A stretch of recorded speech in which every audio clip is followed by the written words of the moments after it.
여러분 안녕하십니까? KBS 뉴스 특보입니다.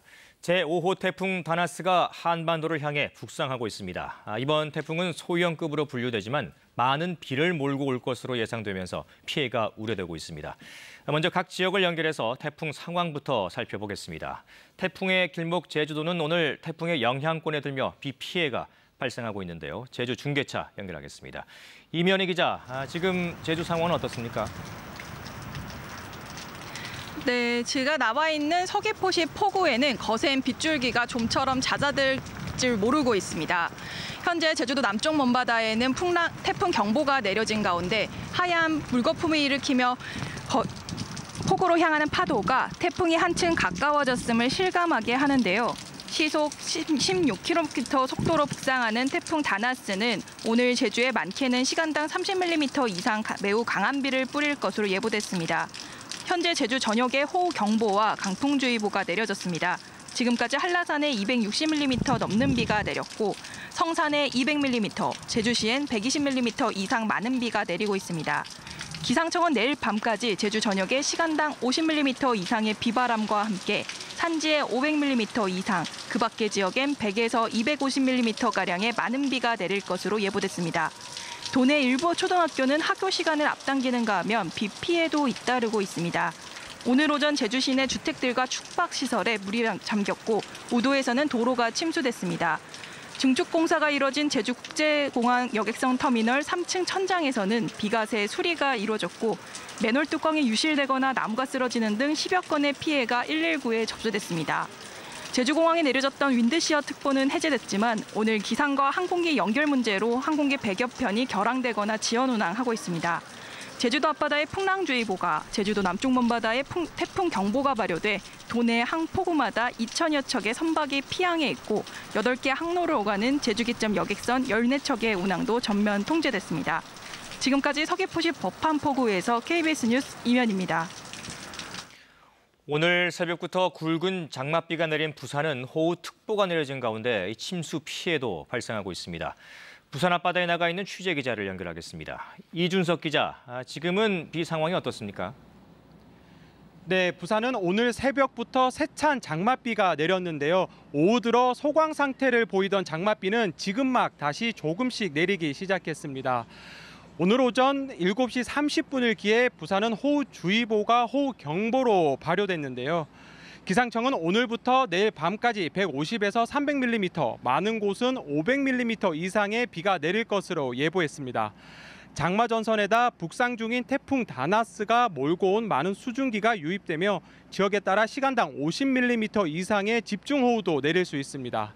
지금까지 내린 비로 침수 피해도 잇따랐는데요. 상습 침수 지역인 온천천 세병교와 연안교 아래 도로 등이 오전 한때 교통이 통제됐고 주택과 공장 일부도 침수돼 소방서에서 배수 작업을 벌였습니다. 북상하고 있는 제5호 태풍 다나스는 주말인 내일 낮 영남권을 관통할 것으로 보이는데요. 기상청은 태풍의 영향을 받은 비구름대가 내일 오후 3시부터 6시 사이에 더욱 강하게 발달하겠다고 예보했습니다. 이에 따라 태풍 예비특보가 내려진 부산은 내일 오후 태풍주의보나 경보로 대체될 가능성이 있습니다. 부산시는 현재 재난 대응 체계를 가동하고 있고 항만당국도 내일 새벽 3시까지 모든 선박을 피항시키기로 했습니다. 비 피해는 물론 오늘 밤부터 남해안에 매우 높은 물결이 일어 바닷물이 방파제를 넘는 곳이 있겠으니 해안도로를 지나는 운전자나 해안가 저지대 주민 등은 특히 주의하셔야겠습니다. 지금까지 광안리 해변에서 KBS 뉴스 이준석입니다. 전라남도 10개 시군에도 호우특보가 발효됐습니다. 많은 비가 예보된 가운데 태풍이 점차 북상하면서 이 전남 지역의 긴장감도 높아지고 있습니다. 목포의 취재 기자 연결하겠습니다. 최송현 기자, 지금 비가 많이 오고 있습니까? 어떻습니까? 네, 오전부터 완도와 여수 등 전남 남해안을 중심으로 많은 비가 내리고 있습니다. 이곳 목포는 아직까지는 비교적 약한 빗줄기가 내렸다 그쳤다를 반복하고 있는데요. 하지만 하늘엔 온통 비구름이 끼어 있는 데다 바람도 조금씩 강해지고 있습니다. 현재 전남은 거문도 초도를 비롯해서 완도와 여수, 고흥에 호우경보가, 순천과 광양, 진도, 해남 등 7개 시군에는 호우주의보가 내려져 있습니다. 강수량은 여수 66mm를 최고로 고흥 53, 완도 41 등입니다. 일부 남해안섬에 100mm가 넘는 비가 내렸지만 대부분 지역은 아직까지 20mm 안팎을 기록하고 있습니다. 예상 강수량은 내일까지 50에서 150mm를 기록하겠고 남해안은 최고 300mm 이상의 많은 비가 내릴 것으로 보입니다. 바닷길도 막혔습니다. 풍랑주의보 영향으로 목포와 완도, 여수 등을 오가는 모든 여객선이 오후부터 통제되고 있습니다. 제주에 많은 양의 비를 뿌린 태풍 다나스가 점차 남해안으로 북상하면서 이것도 긴장감이 감돌고 있는데요. 기상청은 오늘 오후부터 해상을 시작으로 내일 새벽 광주와 전남 내륙이 태풍의 직접 영향권에 들겠다며 피해 예방을 당부했습니다. 지금까지 목포에서 KBS 뉴스 최송현입니다. 경남 지역도 태풍의 영향권에 점차 진입하고 있습니다. 남해안으로 오가는 배들도 대부분 피항했는데요. 이 창원 마산항에 나가 있는 취재 기자 연결하겠습니다. 김효경 기자, 지금 상황이 어떻습니까? 네, 저는 지금 경남 창원 마산항에 나와 있습니다. 오전과 달리 오후 들어 비가 계속 내리고 있고 바람도 조금씩 불기 시작했습니다. 경남 지역은 현재 시간당 5mm 미만의 비가 내리고 있습니다. 하지만 제5호 태풍 다나스가 제주를 향해 북상하는 데다 장마와 겹치면서 경남에도 많은 비가 내릴 것으로 예상됩니다. 현재 경남 지역에는 창원과 거제, 통영 등 3곳의 호우경보가, 진주와 양산, 남해 등 13곳의 호우주의보가 내려졌습니다. 지난 17일부터 지금까지 경남 지역에 내린 비의 양은 통영 욕지도 166.5, 거제 명사 155, 창원 진해 126, 김해 91mm 등입니다. 기상청은 오늘부터 내일까지 경남 내륙에 많게는 200mm 이상의 많은 비가 내릴 것으로 보고 있습니다. 특히 남해안과 지리산 부근에는 500mm가 넘는 비가 내릴 것으로 예상됩니다. 태풍이 북상하면서 경남 통영과 거제 등의 여객선 23척과 유람선과 도선 90여 척 등 대부분 선박이 인근 항폭으로 피항했습니다. 아직까지 별다른 피해는 없지만 해안 지역 저지대에는 만조 시각의 바닷물 수위가 올라가 침수 피해에 유의하셔야겠습니다. 경남 지역은 내일부터 태풍의 영향권에 들 것으로 예상돼 경상남도를 비롯한 영호남 각 시군의 재난상황실은 오늘 밤 비상근무를 이어갈 계획입니다. 지금까지 창원 마산항에서 KBS 뉴스 김효경입니다. 이 태풍은 강한 바람과 많은 비를 동반하고 있어서 광범위한 지역에 큰 피해를 주는 경우가 많습니다. 태풍의 일반적인 특성과 그 위력에 대해 최진아 기자가 전해드립니다. 거센 파도와 강한 바람, 많은 비를 동반한 태풍은 지구상 가장 강력한 자연재해 중 하나입니다. 태풍의 강도는 풍속에 따라 분류됩니다. 최대 풍속이 초속 17m 이상 25m 미만이면 약한 태풍, 초속 33m 미만은 중간, 44m 미만은 강한 태풍으로 구분합니다. 태풍의 크기는 초속 15m 이상의 강한 바람이 부는 범위에 따라 분류되는데 반경이 300km 미만이면 소형 태풍, 500km 미만은 중형, 800km 미만은 대형으로 나뉩니다. 태풍에 의한 바람은 태풍 이동 방향의 오른쪽 지역이 다른 지역보다 더 강합니다. 오른쪽 지역에선 대체로 남풍이 불어오는데 여기에 태풍의 이동 속도가 더해져 다른 지역보다 풍속이 훨씬 강해지는 겁니다. 태풍 속 비구름의 분포는 변화가 심한 편이지만 대체로 태풍의 앞쪽과 오른쪽에 강한 비구름이 몰리게 됩니다. 또 태풍의 이동 속도에 따라 태풍의 특성이 달라지기도 합니다. 북태평양에서 발생하는 태풍은 1년에 평균 27개 정도, 이 가운데 서너 개 정도가 우리나라에 직접적인 영향을 주고 있습니다. 2000년 이후 태풍으로 인한 인명피해는 연평균 130여 명, 재산 피해는 2조 원이 넘습니다. 특히 지구온난화로 대기와 해양의 온도가 함께 올라가면서 갈수록 태풍의 위력은 강해지고 있습니다. KBS 뉴스 최진아입니다. 이번에는 재난방송 스튜디오 연결해서 자세한 태풍 전망 알아보겠습니다. 신방실 기자, 아직 태풍 중심과는 좀 거리가 있는 것 같은데 남부 지역에 벌써 비가 좀 많이 오는 것 같습니다. 네, 그렇습니다. 태풍은 현재 제주도에서 400km나 떨어진 해상에 있지만 벌써 비가 많이 시작이 됐는데요. KBS 재난감시 CCTV를 통해서 현재 어느 지역에 비가 많이 오는지 살펴보겠습니다. 네, 먼저 남해안에 위치한 전남 여수, 거문도의 모습을 보고 계십니다. 굵은 빗줄기가 지금 카메라 표면에 부딪히면서 물방울이 맺혀 있는 모습이 있고요.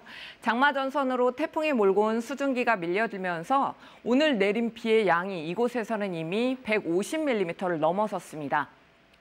이어서 오늘 오전 호우경보가 내려진 전남 완도항의 모습입니다. 먹구름이 깔려 있고요. 비가 여전히 쏟아지고 빗방울이 화면에 맺혀 있습니다. 선박들이 태풍 북상을 앞두고 항구에 정박해 있는 모습을 알 수 있습니다. 다음은 제주 마라도입니다. 제주도엔 산지를 중심으로 오늘 하루 최고 250mm 이상의 비가 이미 왔고요. 태풍 경보가 내려진 가운데 바다의 물결이 점차 높아지고 있습니다. 남해안과 제주 해안에는 최고 9m의 높은 파도가 예보가 됐는데 해수 범람이나 저지대, 침수 피해가 우려되는 상황입니다. 네, 저렇게 쭉 살펴보니까 제주와 남해안 지역에 비가 많이 내린 것 같습니다. 네, 그렇습니다. 지금 현재 이 레이더 영상을 통해서 비가 얼마나 오는지 한번 보겠습니다.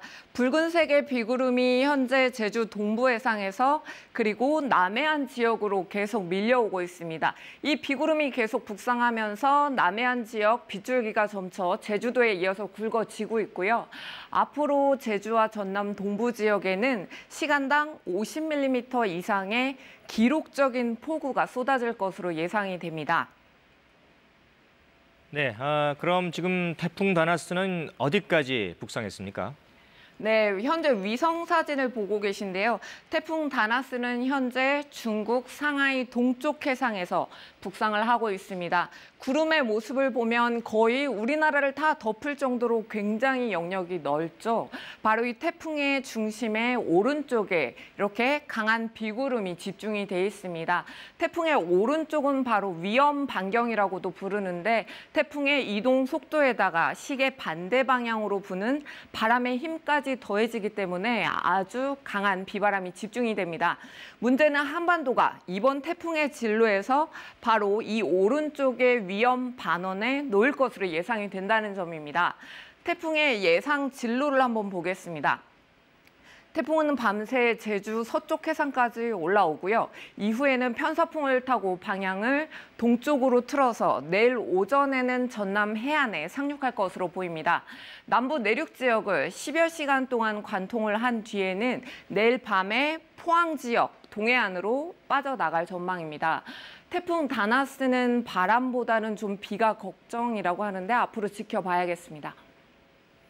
네, 이 말씀해 주신 것처럼 태풍 다나스는 이제 바람보다는 비가 걱정인데 과거에도 비슷한 사례가 있었다고요?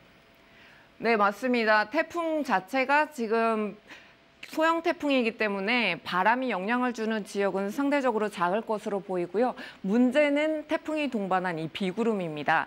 2014년 태풍 나크리가 다나스와 비슷한 세력으로 서해로 북상을 했는데요. 이틀 동안 내린 비의 양을 보면 한라산에서 1,500mm를 넘어섰고요. 지리산이나 남해 고흥 지역에서 300에서 500mm의 많은 비를 몰고 왔습니다. 태풍 나크리가 북상했던 당시 피해 상황을 보면요. 경북 청도에서 급류에 승용차가 휩쓸리면서 일가족 7명이 숨지기도 했습니다. 네, 이 비 피해가 걱정인데 그렇다면 이번 태풍의 고비는 언제쯤으로 봐야 될까요?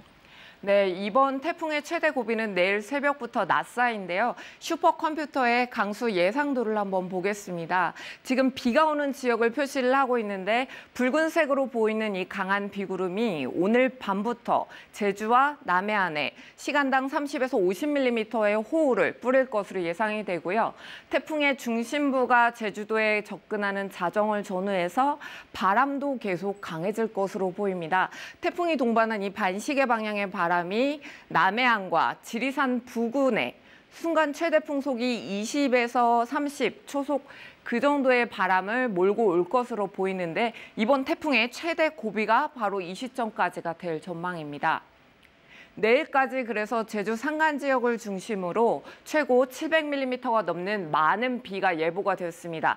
또 남해안과 지리산에도 많게는 500mm의 큰 비가 예상되고 전국적으로 중부지방까지 강우량이 들어있습니다. 따라서 계곡이나 하천 주변에서는 가급적 야영도 삼가고 접근 자체를 자제하는 것이 좋습니다. 지금까지 재난방송 스튜디오에서 전해드렸습니다.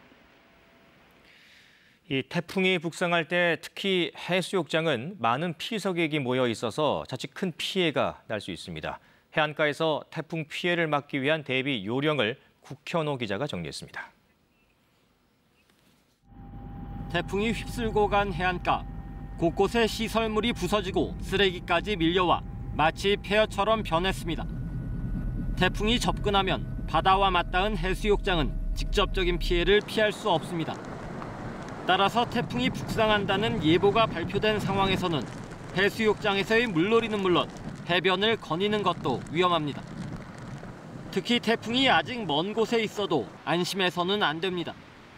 눈에 잘 안 띄는 긴 너울이 밀려와 순식간에 사고를 당할 수 있기 때문입니다. 태풍이 가까워져 대피령이 내려지면 야영객들은 텐트와 여행 장비 등에 연연해하지 말고 가능한 빨리 몸을 피해야 합니다.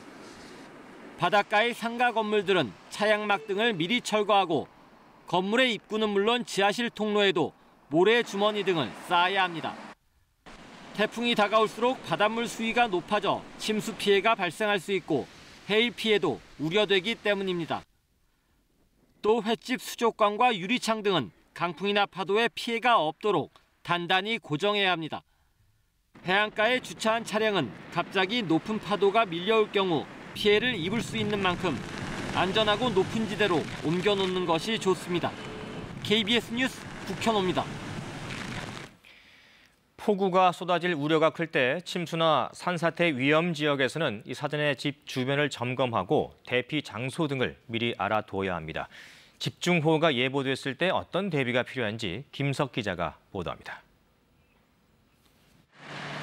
순식간에 시간당 30mm 이상의 비가 쏟아지는 집중호우. 피해를 줄이기 위해선 상황이 발생하기 전에 대비하는 것이 중요합니다. 먼저 집 주변에 비가 새거나 무너져 내릴 곳이 없는지 사전에 점검한 뒤 부실한 곳은 보수해야 합니다. 또 집 안팎의 하수구와 배수구에 막힌 곳도 정비해 집중호우 시 빗물이 넘치지 않도록 합니다. 하천변 주차장이나 침수 가능성이 있는 지하에 주차한 차량은 즉시 높은 지대로 이동해야 합니다. 특히 정전 시에도 들을 수 있는 건전지로 작동되는 휴대용 라디오를 준비해야 재난 정보를 계속 청취할 수 있습니다. 또 비상시 연락할 수 있는 전화, 확성기 등 통신 수단도 확보하는 것이 좋습니다. 자신의 집이 물에 잠길 수 있는 낮은 지대나 산사태가 발생할 가능성이 큰 곳에 있다면 반드시 대피로와 대피소 위치를 알아두어야 합니다. 또 비상 상황 시 연락을 취해 도움을 받을 수 있는 시, 군, 구청의 재난안전대책본부 등 재난 관련 기관의 연락처를 미리 알아두는 것이 좋습니다. 특히 농촌과 산간 지역 등 인가가 드문 곳에선 가까운 이웃집과 연락망을 갖추고 인근에 혼자 사는 노인이나 장애인에게는 사전에 연락을 취해 피해가 없도록 해야 합니다. KBS 뉴스 김석입니다. 계속해서 전문가와 함께 이번 태풍의 특성과 위력, 예상 이동 경로 등을 자세히 알아보겠습니다. K웨더 반기성 예보센터장 나와 있습니다. 센터장님 안녕하십니까? 네, 안녕하세요. 네, 먼저 이번 태풍 다나스 제일 궁금한 게 위력이 얼마 정도입니까? 현재 중심 기압이 이제 994 헥토파스칼에 예. 중심 최대 풍속이 24m 정도 됩니다. 그 영향을 미치는 반경이 한 250km 정도 되니까 실제로 우리가 숫자로 보면은 소형의 약한 태풍입니다. 그러니까 숫자로 볼 때는 뭐 별 위력이 없어 보이는 태풍인데 이제 문제는 이게 이번에 굉장히 많은 비구름을 갖고 올라오는 태풍이라는 겁니다. 예. 이제 북태평양에서 올라오면서 상당히 많은 그 수증기를 함유하고 올라오고 있거든요. 그러다 보니까 현재 아직 태풍이 좀 더 우리나라에서 멀리 있음에도 불구하고 지금 제주나 남해상 쪽으로는 남해안 쪽 굉장히 많은 비를 내리는 게 벌써 이쪽으로는 장마전선 쪽으로 태풍으로부터 많은 수증기가 유입되고 있어요. 그래서 실제로 우리가 약하고 소형 태풍이다 그렇게 인식을 하면 안 되고 오히려 그것보다도 굉장히 비 피해가 좀 큰 태풍이 될 가능성이 높습니다. 네, 오늘 아침에 이제 그 남부 지방에 비가 좀 많이 왔었는데 그건 장마 전선이 좀 더 이 태풍의 영향으로 활성화돼서 좀 비가 더 많이 왔다고 볼 수 있는 거죠. 그렇습니다. 지금 위성이라든가 레이더 자료를 보면은 그 장마 전선상으로 굉장히 그 태풍 쪽으로부터 그 습기가 많이 공급이 되고 있어요. 그러다 보니까 강하게 발달하고 있는 것이거든요. 그런 영향이 있다고 봐야 되겠죠. 네, 지금 현재 이제 예상 경로를 보면 이 이제 남해 안쪽으로 이제 상륙하는 걸로 지금 나오고 있는데, 그렇기 때문에 태풍의 소위 말하는 이제 반원, 이게 위험 반원이라고 하는데 여기에 들게 되면 더 위험하다면서요? 네, 그렇습니다. 태풍은 진행하는 우측 반원이죠. 우측 반원이 항상 위험합니다. 바람도 태풍 자신의 바람에다 일반유가 더해지기 때문에 보통 좌측보다 한 30% 이상 강하고요. 그다음에 비 같은 경우도 지금도 위성을 보시면 태풍 중심에서 오히려 전반부 우측 쪽이 굉장히 강한 비구름이 들어가거든요. 이 경우가 대개 이제 이쪽에 수렴대가 위치하고 굉장히 불안정하기 때문에 상승 기류가 강합니다. 이제 그러다 보니까 대개 우리나라가 어느 쪽에 위치해 있냐에 따라서 태풍이 올라올 때 피해가 좀 많이 차이가 나는데 현재 기상청 예측대로 올라온다면은 제주도라든가 남해안 남부지방 쪽으로는 상당히 큰 좀 피해가 예상이 된다고 볼 수가 있죠. 네, 그 위험 반경에 이제 바로 들어갈 수 있는 지금 좀 우려가 큰 상황이라고 보면 되겠네요. 네네. 예. 근데 이번 태풍을 보면 예상 경로가 좀 많이 바뀐 것 같습니다. 당초보다 좀 빠른 속도로 올라오고 있는 것 같고요. 경로도 뭐 이렇게 좀 움직이다가 지금은 한반도 관통 쪽으로 나오고 있거든요. 왜 이렇게 자주 바뀌는 겁니까? 실제로 저희들 그 기상예보관들은 가장 어려운 걸 태풍 예보로 봅니다. 예전에는 뭐 태풍 움직이는 것과 개구리가 어디에 뜰지는 아무도 모른다 그런 얘기까지 있었는데 최근에야 이제 과학이 많이 발달하고 많은 뭐 좋은 모델들이라든가 다양한 예보 기법들이 발전하면서 많이 정확해진 건 사실입니다만 아직도 이 태풍 예보가 상당히 어려운 부분이 많습니다. 그러다 보니까 이제 미국 같은 경우 세계에서 최고로 태풍 기술이 발달한 나라조차도 실제로 좀 많은 오차를 내고 있거든요. 이제 그러다 보니까 이번 같은 경우도 조금씩 자꾸 이제 위치도 바뀌고 있고 진로도 좀 바뀌고 있는 것이죠. 좀 예측하기 현실적으로 정확하게 예측한다는 것은 아직은 좀 어려운 부분이라고 생각을 합니다. 네. 그래도 이제 최선을 다해서 정확하게 예측을 잘해야 또 피해를 줄일 수 있는 거 아니겠습니까? 네, 그렇습니다. 또 현재는 뭐 봐서 설명을 드렸습니다만 그 부분도 조금 이제 변동의 여지는 있다 이렇게 이해하시면 되겠네요. 그렇습니다. 아직도 앞으로 더 북태평양 고기압의 상층 세력이 어떻게 변할 것이냐에 따라 약간 더 변할 가능성은 있다고 봅니다. 네, 알겠습니다. 앞선 잠깐 말씀해 주셨는데 태풍 북상하면서 그 전면부에 이제 많은 비, 집중호우가 쏟아진다고 말씀해 주셨는데 그 왜 그런 겁니까? 일단 이 태풍의 특성에 보면은 태풍이 진행하는 우측 쪽으로 바람이 강하고요. 다음에 이 비 같은 경우는 그 전 앞이죠. 앞과 그 우측 쪽으로 강해집니다. 그래서 지금도 오늘 같은 경우도 이 태풍 그 위성 사진을 보시면은 태풍이 진행하는 그 우측 쪽 상단부로 아주 강한 비구름들이 형성돼서 우리나라 쪽으로 올라오고 있는 걸 볼 수가 있거든요. 되게 이런 거는 그 앞에 수렴대가 그러니까 이 비구름들이 소위 말해서 이제 모여든다는 거죠. 기상학적으로. 그쪽이 이제 불안정합니다. 그러니까 상층으로 되게 이 비구름이 발달할 가능성이 높죠. 그러다 보니까 대개 태풍이 올라올 때 그 전단부 쪽에 호우구역이 발생을 하게 됩니다. 네, 그 이제 태풍의 또 특성 중에 하나일 테고요. 수도권 지역은 사실 오늘 굉장히 좀 완전 무덥습니다. 한증막 같은 더위가 이어지고 있는데 그것도 태풍의 영향입니까? 네, 그렇습니다. 태풍으로부터 일단 뭐 따뜻한 공기가 유입되다 보니까 전반적으로 이제 공기가 습해지고 그러니까 저 며칠 전 정도 같이 이제 온도는 올라가더라도 습도가 낮았으니까 괜찮았는데 오늘 같은 경우에 굉장히 후덥지근하지 않습니까? 이건 이제 태풍이 올라오기 전에 그런 기상 특성이라고 보시면 됩니다. 네. 자, 수도권은 좀 영향이 있을까요? 어떨까요? 일단 현재 기상청 예측대로 간다면 뭐 수도권 쪽은 그렇게 큰 피해는 없을 것으로 봅니다. 현재로서는. 네. 비도 한 10에서 70mm 정도. 바람도 이제 그쪽으로 가게 되면은 아무래도 이 바람이 동풍이니까 태백산을 넘으니까 수도권 쪽은 강하지 않습니다. 그래서 현재 기상청 예상 진로대로 움직여 나간다면은 수도권 쪽은 뭐 큰 피해는 일단 없습니다. 그래도 대비는 그럼요. 해야 될 것 같습니다. 그다음에 현재 수도권 쪽이 많이 가물어 있거든요. 그래서 오히려 좀 많은 비가 좀 바람 없이 좀 적당하게 내려주면 굉장히 좋은 태풍일 것 같습니다. 알겠습니다. 이제 태풍 상륙할 때 이제 만조 시간대와 겹치게 되면 더 위험하다고 하는데 이번 태풍 상륙 시기와 만조 시간을 좀 비교를 해보면 어떻습니까? 일단 내일 아침에 이제 전남 목포 인근 쪽으로 이제 상륙하는 것으로 예상을 하고 있습니다. 그러면 이 남해안으로 상륙을 할 때는 상륙하는 시점이 해일 가능성이 가장 높습니다. 오히려 서해상으로 북상을 하다가 뭐 예를 들어 군산이나 서산 이쪽으로 상륙을 할 때는 상륙한 이후에 해일 가능성이 높아지는데 바람이 바뀌면서 이 남해상으로 상륙할 때는 상륙한 시점이 해일 가능성이 가장 높고요. 내일 같은 경우는 지금 현재 기상청 예상으로 보면은 전남부 목포로 상륙을 하더라도 바로 해서 광주 남쪽으로 해서 여수 북쪽으로 해서 포항 쪽으로 나가거든요. 그러면 사실 상륙한 다음에 그렇게 크게 북쪽으로 안 가요. 거의 서쪽으로 동쪽으로 움직이는 스타일이거든요. 그렇게 되면 가면서 계속 바람은 남풍이 들어온다는 얘기죠. 진행을 하면서. 그럼 남풍이 들어올 때는 바다 쪽에 있는 이 바다 파도가 그대로 육지로 들어오기 때문에 이게 이제 뭐냐면 해일 만조 시간과 겹치면은 해일 가능성이 상당히 높고요. 특히 내일 같은 경우는 남해안의 바닷물 높이가 높은 때입니다.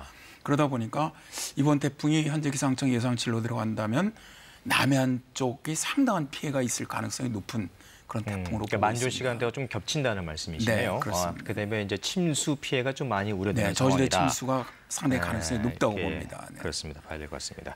자, 어쨌든 피해를 좀 줄여야 될 것 같아요. 이번 태풍을 놓고 본다면 피해를 줄일 수 있는 핵심 포인트는 뭐라고 보세요? 일단 가장 큰 게 이번에는 바람보다는 오히려 비태풍으로 보고 있거든요. 비가 많은 태풍이다. 또 최근에 세계적으로 영향을 준 태풍들이 거의 비가 엄청 많이 내리고 있는 태풍들이거든요. 근데 이미 남해안 남부 지방이라 이런 데 비가 많이 내려 있는 상태예요. 굉장히 지반이 약합니다. 그래서 오늘 내일 내리는 비로 이 산사태라든가 축대라든가 온벽 붕괴가 좀 많을 것 같아요. 그래서 그런 위험 지역에 사신 분들은 좀 미리 대피했으면 좋겠고요. 첫 번째. 두 번째는 아까도 말씀드렸지만 일단 남해안 저지대라든가 침수지대에 사시는 분들은 이제 해일 가능성도 있고 월파 가능성도 있거든요. 그러니까 그런 데 미리 좀 대비해 주셨으면 좋겠고요. 다음에 일단 바람은 강하지 않다고 하더라도 그래도 태풍입니다. 그렇죠. 그러니까 중심 최대 풍속이 24m인데 순간 최대 풍속은 30m가 넘거든요. 근데 우리가 보통 충속 한 15m 이상 불면 입간판이 날아가거든요. 근데 지금 인명피해가 이 태풍이 들어올 때 많이 나는 게 이런 비산물, 날아다니는 물체에 맞아서 부상당하는 경우가 많거든요. 그래서 그 인근에 들어올 땐 태풍이 접근해 올 때는 외출 자제하는 것. 이게 가장 키포인트라고 생각을 합니다. 나가지 않는 것이 제일 첫 번째 안전의 우선이라는 말씀이시네요. 네, 알겠습니다. 일단 여기까지 듣겠습니다. 고맙습니다. 네, 감사합니다. 네, 계속해서 기상센터 연결해서 이 시각 정확한 태풍의 위치, 상황 살펴보겠습니다. 오수진 기상캐스터입니다. 현재 5호 태풍 다나스는 지금 상하이 동쪽 해상을 지나고 있습니다. 앞으로 우리나라 남부지방을 향해 올라오겠고 내일 오전에는 전남 해안 지역에 상륙할 것으로 전망되고 있는데요. 이렇게 태풍이 북상함에 따라 현재 제주 먼바다에는 태풍 경보가, 서해 남부 해상, 남해상에는 풍랑특보가 발효 중입니다. 빗줄기도 굵어서 호우특보가 남해안 지역에 발효 중인데요. 지금까지 많은 비가 내렸습니다. 제주도에서는 276mm, 여수 거문도에서도 200mm 안팎의 집중호우가 이어졌습니다. 지금은 전남 해안 지역에 시간당 30mm 안팎의 굵은 장대비가 관측되고 있습니다. 앞으로 이 비구름이 좀 더 유입돼 충청과 남부지방에 비가 내리겠고 서울 등 이 중부지방에서도 한때 비가 내릴 것으로 조금 전 5시에 예보가 됐습니다. 내일은 전국에 비가 내리겠습니다. 또 태풍이 통과하는 동안에 남부지방을 중심으로 집중호우, 국지성 호우가 예상돼 주의를 하셔야겠습니다. 예상 강우량은 남해안과 제주도에 500mm 이상, 영동과 남부지방은 200mm 이상입니다. 중부지방에서도 내일 하루 최고 70mm가량의 비가 내리겠습니다. 구름 날씨가 예상되는 이번 주말 대비를 철저하게 하셔야겠습니다. 기상센터에서 전해드렸습니다. 네, 계속해서 일반 뉴스 전해드리겠습니다. 일본 외무상이 한국이 강제징용 중재위 구성 요구에 응하지 않은 데 대해 주일 한국 대사를 불러 항의했습니다. 이 자리에서 외무상은 우리 대사 말을 중간에 끊는 무례를 범했고 직후에는 추가 보복을 시사하는 담화를 내놓았습니다. 도쿄에서 황현택 특파원입니다. 오노다로 일본 외무상이 오늘 남관표 주일 대사를 외무성으로 불러 한국 정부가 강제징용 중재위 구성 요구에 응하지 않은 데 대해 항의했습니다. 한국 대법원 판결로 국제법을 위반한 상태가 돼 있으니 한국 정부는 하루빨리 시정에 나서라며 뜬금없는 주장으로 압박했습니다. 한국政府が今行っていることは第二次世界大戦後の国際秩序を根底から覆すものに等しいものであります. 이에 대해 남 대사는 일본의 일방적 조치가 한일 관계의 근간을 해치고 있다며 일본 정부의 수출 규제 조치에 우려를 표하고 대화를 통한 해결 노력을 강조했습니다. 양국 관계를 해치지 않고 소송이 종결될 수 있도록 여건과 환경 조성 위에 부단히 노력해오고 있습니다. 하지만 고노 외무상은 갑자기 남대사의 말을 끊는 외교 결례를 서슴지 않고 거친 언사를 쏟아냈습니다. ちょっと待ってください。韓国側の提案が全く受け入れられるものでない、国際法違反の状況を是正するものでないということは、それを知らないふりをして改めて提案するのは極めて無礼でございます。 회동에선 각자의 모두 발언을 1분 안팎 공개하는 걸로 사전에 조율됐지만 이마저도 어기는 무례를 범한 뒤 거꾸로 한국이 무례하다고 쏘아붙인 겁니다. 외무성은 또 홈페이지에 담화문을 올려 한국이 야기한 엄중한 한일 관계 현황을 감안해 필요한 조치를 강구하겠다며 추가 보복 조치를 위협했습니다. 도쿄에서 KBS 뉴스 황현택입니다. 반도체 소재 세계 품목에 대한 일본의 조치가 수출 규제가 아니라 단순히 수출 관리에 불과하다는 주장에 대해 우리 산업부가 정면으로 반박했습니다. 이번 사태를 해결할 국장급 협의에 응하라고 일본에 촉구했습니다. 박대기 기자가 보도합니다. 반도체 소재 세계 품목에 대한 조치는 수출 규제가 아니라 수출 관리의 운용 재검토다. 세코 일본 경제산업성 장관은 어젯밤에도 자신의 트위터에 이 같은 입장을 올렸습니다. 우리 정부가 기자회견을 열고 이를 조목조목 반박했습니다. 이번 규제로 세계 품목에 대한 한국 공급이 중단돼 우리 기업들이 글로벌 공급망 유지를 위해 동분서주하고 있다면서 일본의 조치가 전 세계 소비자들에게 부정적 영향을 미칠 것이라고 지적했습니다. 이러한 영향은 한 나라의 수출 관리 운영 수준을 넘어선다는 점에서 규제가 아니라는 일본 측의 주장은 설득력이 없습니다. 한국을 백색 국가에서 제외하려는 움직임에 대해서도 비판했습니다. 15년 이상 유지된 우대국 지위를 격화시키는 것은 중대한 사안이라며 글로벌 공급망에 심대한 영향을 줄 것이라고 했습니다. 또 관련 문제를 협의하기 위한 국장급 협의 요청에 일본이 진정성 있게 답해야 한다고 촉구했습니다.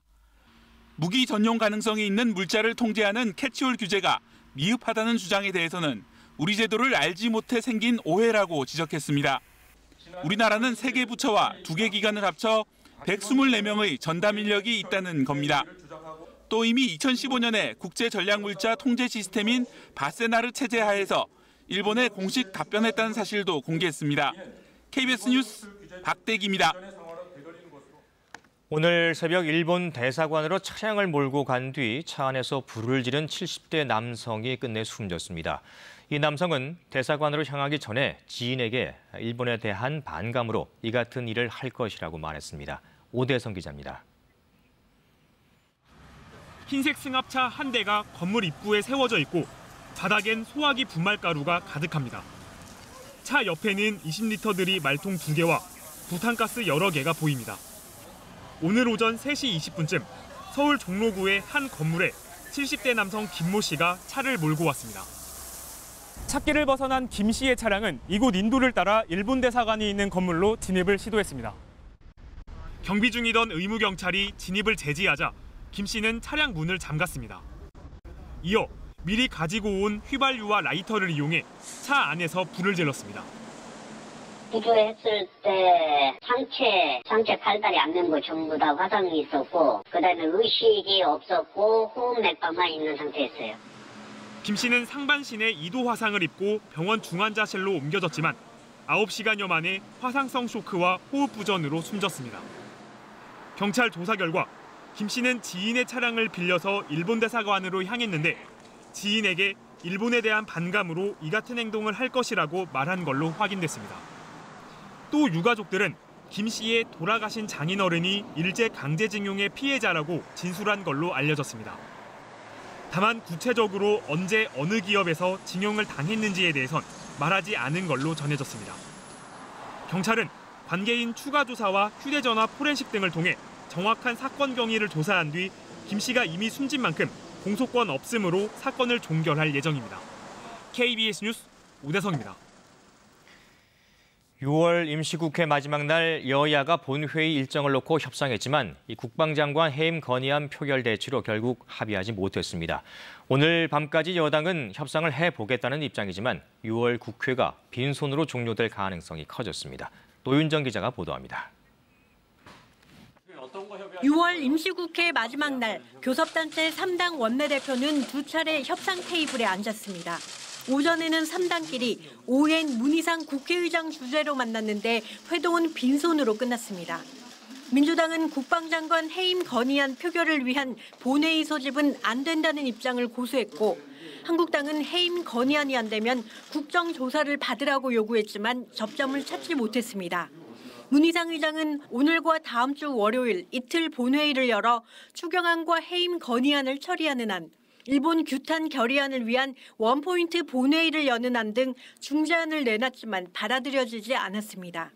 민주당 이인영 원내대표는 추경을 볼모로 한 정쟁에 자괴감을 느낀다면서 한 번은 이 고리를 끊어야 한다고 했고 한국당 나경원 원내대표는 야당과 국회를 무시하고 닥치고 추경만 하라는 거라며 안보 파탄, 경제 파탄에 대응하겠다고 했습니다.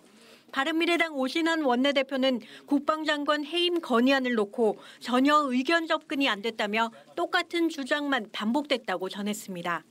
여야 3당은 합의가 불발되자 각각 의원총회를 열고 대응 방안을 논의했습니다. 한국당과 바른미래당은 여당이 강경한 입장만 고수한다며 규탄했고 민주당은 임시국회 종료 시각인 자정까지는 추경 통과를 위해 노력하겠다며 의원들에게 비상대기령을 내렸습니다. KBS 뉴스 노윤정입니다. 삼성바이오로직스 분식회계 의혹의 핵심으로 지목받는 김태한 대표에 대한 구속영장 심사가 오전부터 계속되고 있습니다. 서울중앙지법에 나가 있는 중계차 연결하겠습니다. 정세배 기자, 영장 심사가 꽤 길어지고 있는데 이렇게 되면 구속 여부도 다소 늦게 결정되겠군요. 네, 구속영장 심사는 오늘 오전 10시 반에 시작이 됐는데요. 지금 7시간이 넘도록 계속되고 있습니다. 이 때문에 심사가 마무리되기까지는 지금부터도 다소 시간이 더 걸릴 것으로 보이는데요.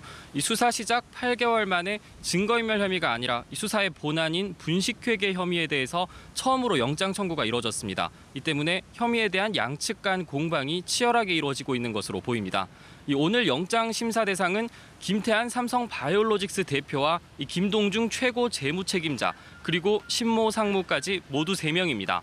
이 김 대표는 삼성바이오로직스의 자회사인 바이오에피스의 기업 가치를 부풀리기 위해서 이 분식회계에 개입한 혐의를 받고 있는데요. 김 대표는 또 이 자사 주식을 사들이는 과정에서 38억 원 가량의 회사 돈을 빼돌린 혐의도 받고 있습니다. 이 상장을 성공시킨 대가를 챙겨달라고 김 대표가 요구를 했고 그룹 미래전략실이 이를 묵인한 것으로 알려졌습니다. 만약 김 대표가 구속될 경우 윗선을 향한 검찰 수사도 더욱 탄력을 받을 것으로 보입니다. 이재용 삼성전자 부회장의 승계 작업의 일환으로 분식회계가 이루어졌다는 의혹이 이번 수사의 핵심인데요. 한편 오늘 영장 심사를 받는 최고 재무책임자 김동중 전무는 수사 과정에서 분식회계 혐의를 일정 부분 인정한 것으로 전해졌습니다. 분식회계와 관련해서는 삼성 내부에서 나온 첫 자백인 만큼 이 부분도 이 영장 발부에 영향을 미칠 것으로 보입니다. 김 대표 등에 대한 구속 여부는 자정을 전후로 결정될 것으로 보입니다. 지금까지 서울중앙지법에서 전해드렸습니다. 극우 성향의 유튜브 방송에 출연해 정부를 비판했던 남성이 다니던 회사 건물에서 뛰어내리겠다며 투신 소동을 벌였습니다. 다행히 다치지는 않았지만 이 소동을 벌인 이유를 두고 자진 퇴사냐 부당 해고냐 회사와 남성의 설명이 엇갈리고 있습니다. 강푸른 기자입니다. 아찔한 고층 건물 가장자리에 한 남성이 걸터 앉아 다리를 흔듭니다. 오늘 오전 9시쯤 서울 롯데제과 건물 18층에서 이 회사 직원 39살 임모 씨가 투신 소동을 벌였습니다. 경찰의 설득 끝에 임 씨는 2시간 만에 지상으로 내려왔지만 소동을 벌인 이유에 대해서는 설명이 엇갈립니다. 롯데제과 측은 임 씨가 지난 17일 회사에 사표를 제출한 퇴사 예정자라고 설명합니다. 스스로가 퇴사 의사를 밝혀가지고 사표를 냈고요. 수리도 바로 됐고요. 그날 정신병에서 그날 처리가 됐답니다. 하지만 임 씨는 투신 소동을 벌이면서 회사로부터 부당해고를 당했다고 주장한 것으로 전해졌습니다. 임 씨와 회사의 갈등은 지난 3일 한 극우 성향 유튜브 방송에 임 씨가 출연하며 불거졌습니다. 문재인 대통령의 하야를 촉구하는 천만인 서명운동에 임 씨가 회사를 대표해서 온 것처럼 발언한 겁니다. MBC의 보도로 임 씨의 발언이 알려지면서 회사는 오는 23일 징계위원회에 출석하라고 통보했고 이에 심리적 부담을 느낀 임 씨가 사표를 냈다는 게 롯데제과의 설명입니다. 경찰은 임 씨가 투신 소동을 벌인 경위 등을 조사할 예정입니다.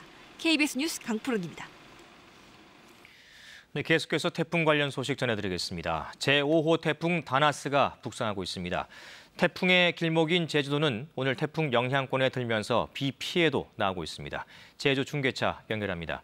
임현희 기자, 현재 상황 어떻습니까? 네, 제가 나와 있는 서귀포시 포구에는 현재 비바람이 거세지고 있습니다. 제주도 남쪽 먼바다에 태풍 경보가 내려진 가운데 하얀 물거품을 일으키며 포구로 향하는 파도가 태풍이 한껏 가까워졌음을 실감케 하는데요. 태풍 다나스의 영향권에 들면서 오늘 제주는 초속 30m 내의 강한 바람과 함께 매우 강한 비가 내릴 것으로 예보됐습니다. 현재 제주 전역에 호우경보와 강풍주의보가 내려졌는데요. 지금까지 한라산에 290mm가 넘는 비가 내렸고 성산에 200mm, 제주시엔 120mm 이상의 많은 비가 내리고 있습니다.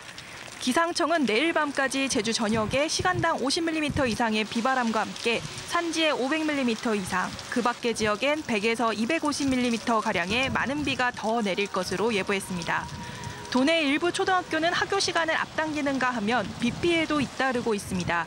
오늘 오전 제주 시내 주택들과 숙박시설이 물에 잠겼고 우도에서는 도로가 침수됐습니다. 증축 공사가 이뤄진 제주국제공항 여객선 터미널 3층 천장에서는 비가 새면서 수리가 이루어졌고 맨홀 뚜껑이 유실되거나 나무가 쓰러지는 등 10여 건의 피해가 119에 접수됐습니다. 제주 공항에 내려졌던 윈드시어 특보는 해제됐지만 오늘 기상과 항공기 연결 문제로 항공기 200여 편이 결항되거나 지연 운항하고 있습니다.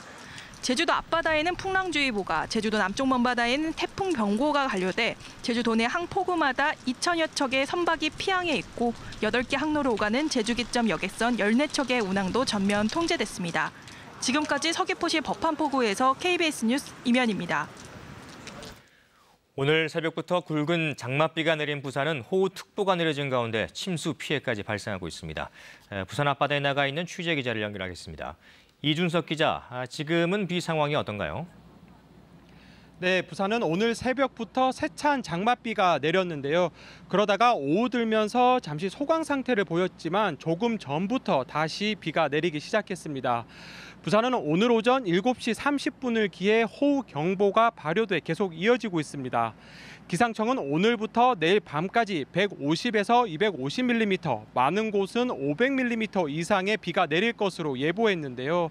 장마 전선에다 북상 중인 태풍 다나스가 몰고 온 많은 수증기가 유입되며 지역에 따라 시간당 50mm 이상의 집중 호우도 내릴 수 있습니다. 지금까지 내린 비로 침수 피해도 잇따랐는데요.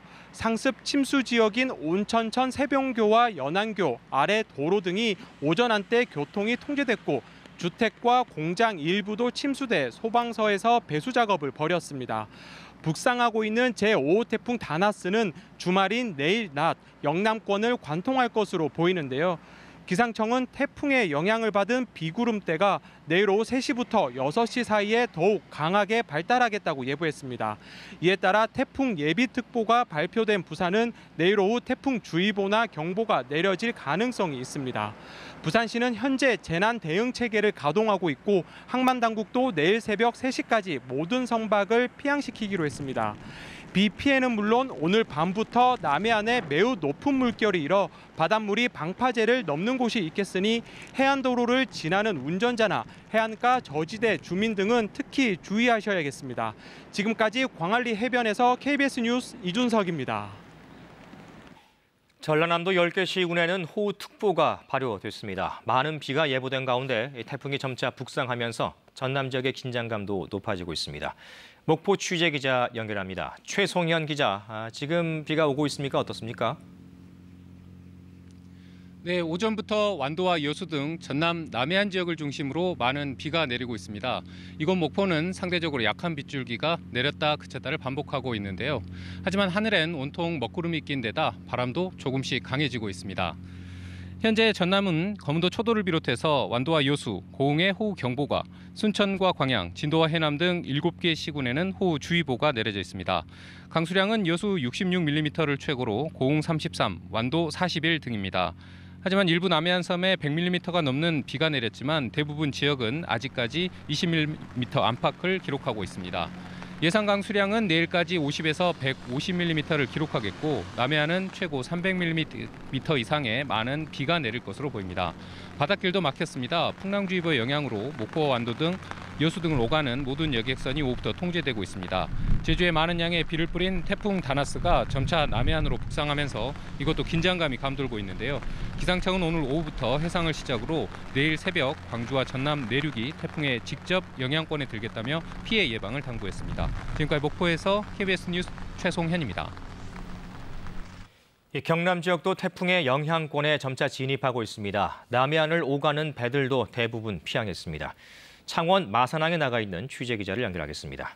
김효경 기자, 지금 상황 어떻습니까? 네, 저는 지금 경남 창원의 마산항에 나와 있습니다. 오전과 달리 오후부터는 비가 계속 내리고 있고 바람도 조금씩 불기 시작했습니다. 경남 지역은 현재 시간당 5mm 미만의 비가 내리고 있습니다. 하지만 제5호 태풍 다나스가 제주를 향해 북상하는 데다 장마와 겹치면서 경남에도 많은 비가 내릴 것으로 예상됩니다. 현재 경남 지역에는 창원과 거제, 통영 등 3곳의 호우경보가, 진주와 양산, 남해 등 13곳의 호우주의보가 내려졌습니다. 지난 17일부터 지금까지 경남 지역에 내린 비의 양은 통영 욕지도 166.5, 거제 명사 155, 창원 진해 126, 김해 91mm 등입니다. 기상청은 오늘부터 내일까지 경남 내륙에 많게는 200mm 이상의 많은 비가 내릴 것으로 보고 있습니다. 특히 남해안과 지리산 부근에는 500mm가 넘는 비가 내릴 것으로 예상됩니다. 태풍이 북상하면서 경남 통영과 거제 등의 여객선 23척과 유도선 90여 척 등 대부분 선박이 인근 항폭으로 피항했습니다. 아직까지 별다른 피해는 없지만 해안 지역 저지대에는 만조 시각의 바닷물 수위가 올라가 침수 피해에 유의하셔야겠습니다. 경남 지역은 내일부터 태풍의 영향권에 들 것으로 예상돼 경상남도를 비롯한 영호남 각 시군의 재난상황실은 오늘 밤 비상근무를 이어갈 계획입니다. 지금까지 창원 마산항에서 KBS 뉴스 김효경입니다. 네, 다시 한번 재난방송 스튜디오 연결해서 자세한 태풍 전망 알아보겠습니다. 신방실 기자, 지금까지 쭉 보면 주로 제주와 남해안 지역에 비가 많이 오는 것 같습니다. 네, 그렇습니다. 태풍이 조금 전보다 더 북상을 해서 현재 제주 서귀포 380km 남서쪽 해상까지 올라와 있습니다. 태풍이 전면에 동반한 그 비구름 때문에 현재 제주와 남해안 지역에 많은 비가 내리고 있는데요. 레이더 영상을 통해서 비구름의 움직임을 한번 살펴보겠습니다. 네, 제주도 동쪽과 그리고 제주 해상 부근에서 붉은색으로 보이는 비구름이 계속 밀려오는 모습이 보입니다. 비구름이 이렇게 계속 북상하면서 남해안 지역에서도 빗줄기가 점차 굵어지고 있습니다. 앞으로 이 지역에서는 지리산 인근이나 남해안 지역은 지형적인 효과가 더해지면서 시간당 50mm 이상의 국지성 호우가 쏟아질 것으로 예상이 되고 있습니다. 네, 말씀해 주신 것처럼 이 태풍이 제주에 상당히 좀 근접했다고 볼 수 있겠네요. 네, 그렇습니다. 태풍 다나스는 현재 중국 상하이 동쪽 해상을 따라서 북상하고 있습니다. 구름의 모습을 보시면 굉장히 반경이 넓고요. 우리나라가 거의 다 덮입니다. 세력은 약한 소형 태풍이지만 이렇게 태풍 오른쪽에 강한 비구름이 집중이 되어 있습니다. 바로 태풍 오른쪽은 위험 반경이라고 하는데 이동 속도의 반시계 방향의 바람이 더해지면서 매우 강한 비바람이 집중이 됩니다. 문제는 우리 한반도가 이 태풍의 진로에서 오른쪽에 놓일 것으로 예상이 된다는 점입니다. 태풍은 밤새 이 제주도 서쪽 해상까지 가까이 올라오겠고요. 이후에는 편서풍을 타고 전향을 합니다. 방향을 동쪽으로 틀어서 내일 오전 전남 해안 지역에 상륙을 할 것으로 보입니다.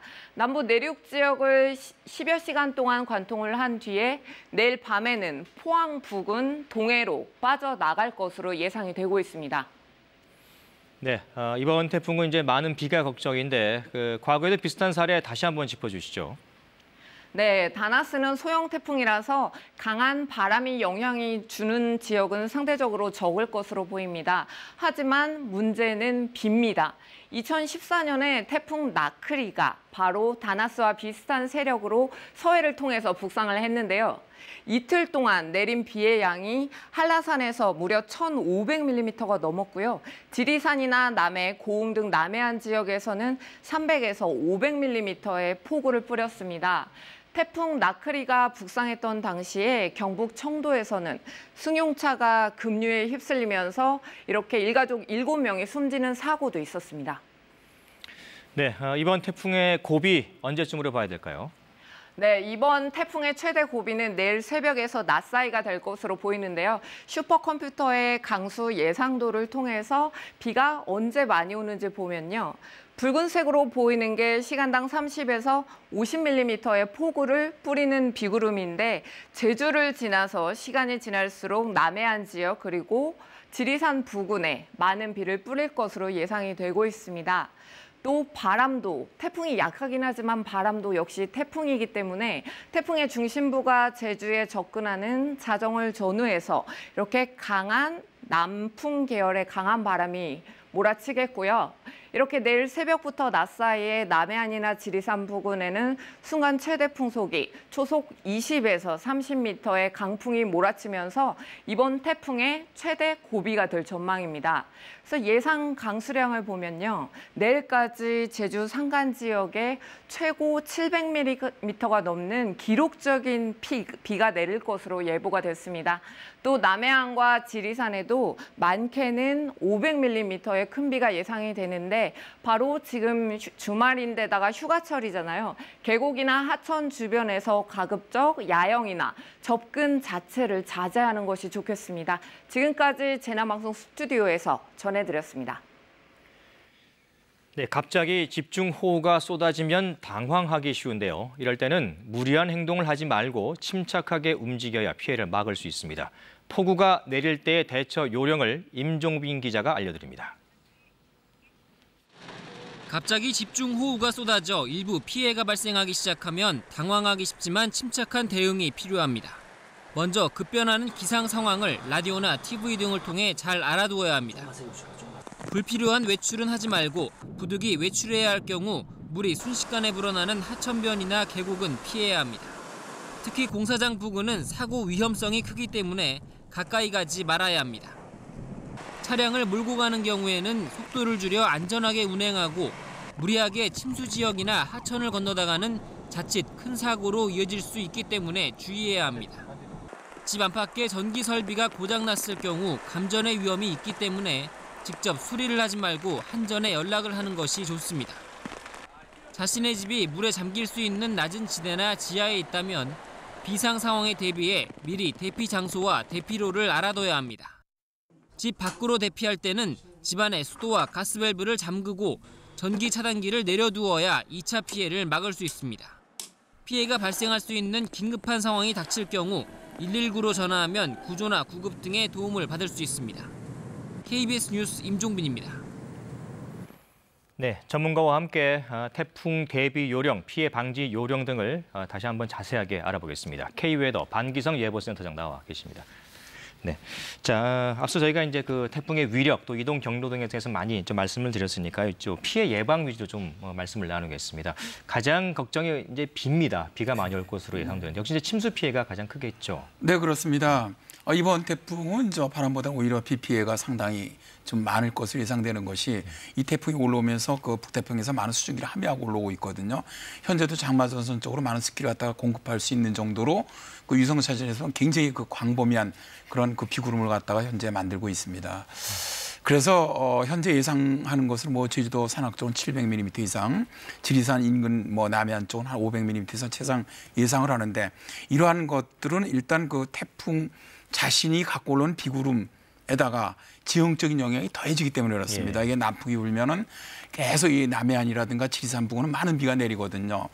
그래서 아마 다른 태풍보다도 이 남해안 지역, 지리산 인근 또 제주도 쪽으로는 상당히 많은 이 비 피해가 있을 것으로 예상이 됩니다. 네. 따라서 이 지역 또 특히 지금 남부지방이라든가 제주도는 이미 많은 비가 내려서 지반이 굉장히 약해져 있는 상태입니다. 그렇죠. 그래서 산사태라든가 옹벽, 축대 이런 붕괴가 가능성이 매우 높거든요. 그래서 이런 것도 미리 위험 지역에 사시는 분들은 대피하시는 것이 좋을 것 같고요. 다음에 많은 지역이 이번에 좀 침수가 많이 발생할 것으로 예상이 됩니다. 그래서 조금 저지대에 사시는 분들은 미리 내가 어디로 대피할 것인가 좀 확인하는 것이 필요하다고 봅니다. 네, 아무리 뭐 비가 많이 오고 소형급이라고 해도 바람도 무시할 수는 없잖아요. 아, 그렇습니다. 지금은 뭐 약한 소형급이라 그래서 중심 최대 풍속이 24m, 우리나라 갔다 통과해 나갈 때도 20m 이상 불면은 순간 최대 풍속은 30m 이상이 됩니다. 그러면 대개 이 수속이 15m 이상이면 입간판들이 날아갑니다. 근데 이 태풍으로 인한 피해를 보면은 사람들 인명피해는 대개 이 비산물, 날아다니는 물체에 이 부상당하는 게 굉장히 많습니다. 태풍이 접근해 올 때는 이러한 정보를 잘 듣고 계시다 절대로 외출하지 않으시는 것이 굉장히 중요합니다. 네, 외출을 삼가시는 게 가장 중요하다는 말씀이시고요. 저희가 앞서서 잠깐 짚어드렸는데 이게 이제 그 밀물, 만조 시간대와 겹치게 되면 특히 해안가 저지대는 상당히 위험하지 않습니까? 이번이 좀 그럴 확률이 좀 있다면서요. 네, 그렇습니다. 지금 기상청 예상대로라면 내일 새벽에 목포 인근 해상으로 상륙을 하는데 대개 이 남해상으로 상륙할 때 상륙하는 시점이 해일 피해가 가장 큽니다. 그런데 이제 이번 예상 같은 경우는 목포로 상륙하더라도 바로 이 중부 내륙으로 들어가지를 않고 그대로 남부 지역으로 해서 거의 그 동쪽 방향으로 진행하는 형태가 되거든요. 이제 이렇게 되면은 내일 같은 경우는 이 남해안이 바닷물 높이가 높은 때고요. 또 오후 1시에서 한 3시 사이가 만조 시간이 겹칩니다. 따라서 오후 한 1시, 3시 사이에는 남해안 쪽으로는 이 해일 가능성도 매우 높거든요. 그래서 이 해안 저지대에 사시는 분들, 이런 분들은 좀 미리 그 시간된 대피 필요하시고요. 이런 침수 그런 가능성에도 대비하시는 것이 좋겠습니다. 네, 특히 이제 반원의 이 오른쪽에 드는 지역은 더 위험하다는 것도 좀 명심해야겠죠. 아, 그렇습니다. 지금 태풍이 진행하는 오른쪽 방향으로 우리 남해안이라든가 남부지방이 들어가고 있거든요. 이 지역으로는 바람도 이쪽 그 북쪽 지역보다 30% 이상 강하고요. 비도 훨씬 더 많이 내립니다. 또 해일 피해도 크고요. 이 파도 피해도 크고. 그러니까 그쪽 지역으로 이번에 통과를 하기 때문에 주로 남해안 지역, 남부 지역 이쪽 피해가 굉장히 클 것으로 예상하게 되는 것이죠. 네, 말씀 여기까지 듣겠습니다. 방기성 센터장이었습니다. 고맙습니다. 네, 감사합니다. 네, 계속해서 기상센터 연결해서 이 시각 태풍 상황 다시 한번 짚어보겠습니다. 오수진 기상캐스터입니다. 제5호 태풍 다나스는 현재 서귀포 남서쪽 약 380km 부근 해상에서 북상하고 있습니다. 우리나라 남부지방을 향해 올라오고 있는데요. 내일 오전에는 전남 해안 지역에 상륙할 것으로 전망되고 있습니다. 태풍이 이렇게 북상을 함에 따라 제주 먼바다에는 태풍 경보가, 서해 남부해상, 남해상에는 풍랑특보가 발효 중입니다. 또 빗줄기가 굵어서 지금 남해안과 제주도에는 호우특보가 발효 중인데요. 지금까지 제주도 삼각봉에는 300mm 안팎의 비가 내렸고 또 여수에서도 224mm가량의 비가 관측됐습니다. 지금은 전남 해안과 제주도에 시간당 20mm 이상의 강한 빗줄기가 관측되고 있는 상황입니다. 앞으로 이 비구름이 계속 유입이 되면서 충청과 남부지방에 비가 내리겠고 또 서울을 비롯한 수도권과 강원 지역에서도 한때 비가 내릴 것으로 예보됐습니다. 내일은 전국이 흐린 가운데 비가 내리겠습니다. 또 태풍이 통과하는 동안에 남부지방을 중심으로 강한 비바람이 예상되는데요. 비의 양이 일단 많습니다. 남해안과 제주도에는 500mm 이상, 영동과 남부지방에서는 200mm 이상의 집중호우가 예상되는 가운데 굵은 빗줄기, 국지성 호우의 가능성도 있기 때문에 각별히 대비를 하셔야겠습니다. 지금까지 기상센터에서 전해드렸습니다. KBS 뉴스 특보를 모두 마치겠습니다. 태풍 다나스 관련 소식은 이어지는 뉴스와 특보를 통해서 계속 전해드리겠습니다. 고맙습니다.